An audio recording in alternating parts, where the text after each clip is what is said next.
कालांतर न्यूज को आपण स्वागत।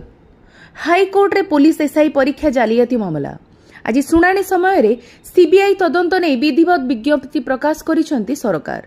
एने हाईकोर्ट को अवगत कले एडवोकेट जनरल पीतांबर आचार्य। एहासह विज्ञप्ति विषय रे अवगत हेबा परे मामलार अंत घटाइछंती हाईकोर्ट। मामला को क्राइम ब्रांच तदंत करुथुवा बेले सीबीआई तदंत दाबी रे दायर होइथिला जनस्वार्थ मामला। आईनजीवी शिवशंकर महांती ही जनस्वार्थ मामला दायर करथिले।